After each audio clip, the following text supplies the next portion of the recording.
Today you will make 2 mini moodscapes. These are landscapes that show a mood or an emotion. Think of a mood for your first landscape. My mood is sleepy, so I will use lines and colors that I think might reflect that mood. First, draw your horizon line, the line that divides the land and the sky. Then add parts of a landscape, making sure to show foreground, middle ground, and background. Remember, things are big in the foreground, small in the background, and in between in the middle ground. And if you draw something like a river or a road, the part of it that's in the foreground will be bigger than the part of it that's going into the background. So I'm drawing a river here with some wavy lines and some wavy trees. I'll draw some wavy mountains.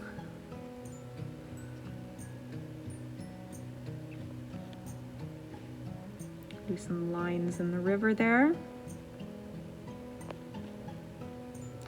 And then I'll draw a cloudy night sky.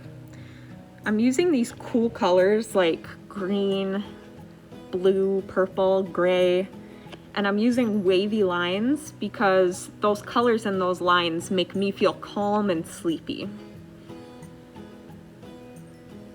So I think that shows that mood pretty well.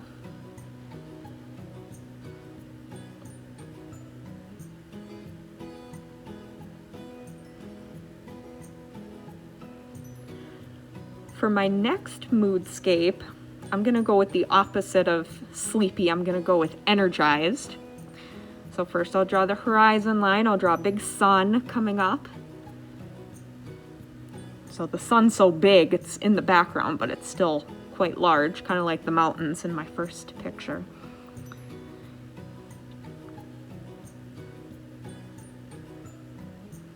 I'll add a house in the foreground here.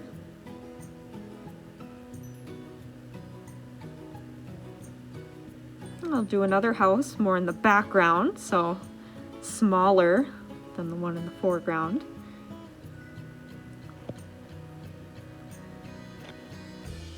And then I'll draw a road with a sidewalk. I'm using warm, bright colors and more straight lines to show more of an awake and energized mood. When you're finished drawing both of your moodscapes, you'll then get a cup of water and a Q-tip. You're going to turn your drawing into a painting by carefully tracing your lines with the wet Q-tip, because when marker gets wet, it basically turns into watercolor paint.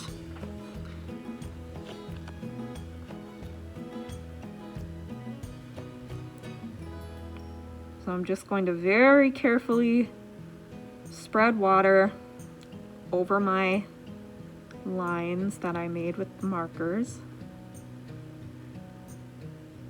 The colors will bleed and run together a little bit, but as long as you're slow and careful with this step, your drawing should still be pretty recognizable.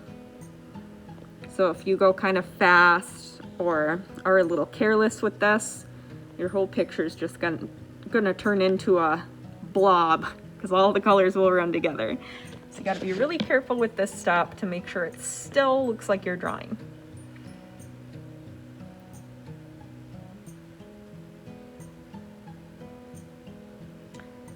If one end of your Q-tip gets too dirty or too wet, you can turn it over. And then if both ends are too wet or dirty, you can get another Q-tip.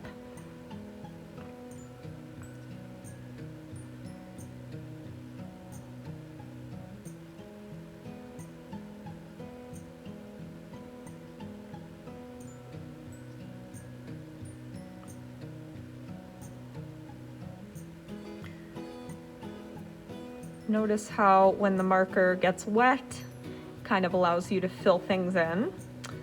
So notice that I'm filling in the mountains here. I'm filling in the trees, and I did the river too.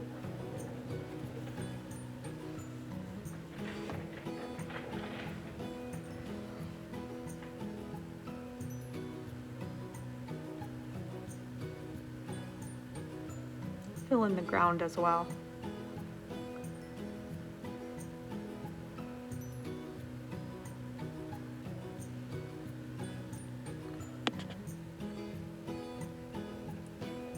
Now you'll let your Moodscapes dry until next time.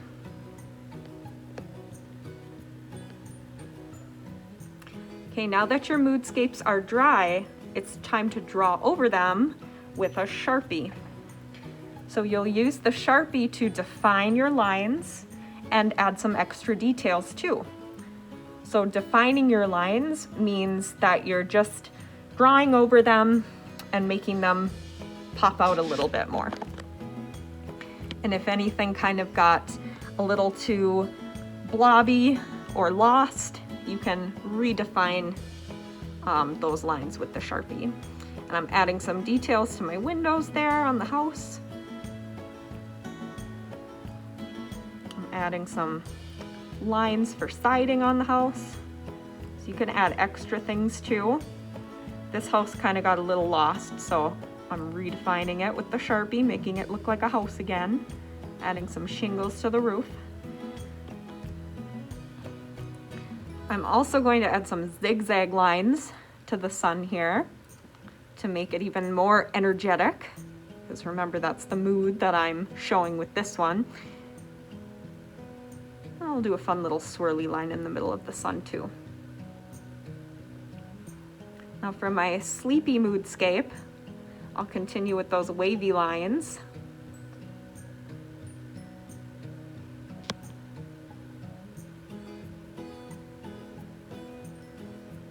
Add some nice extra waves to my river here. And as you can see, my trees got a little bit lost. They got a little too wet and kind of disappeared, but that's okay. Here they are again.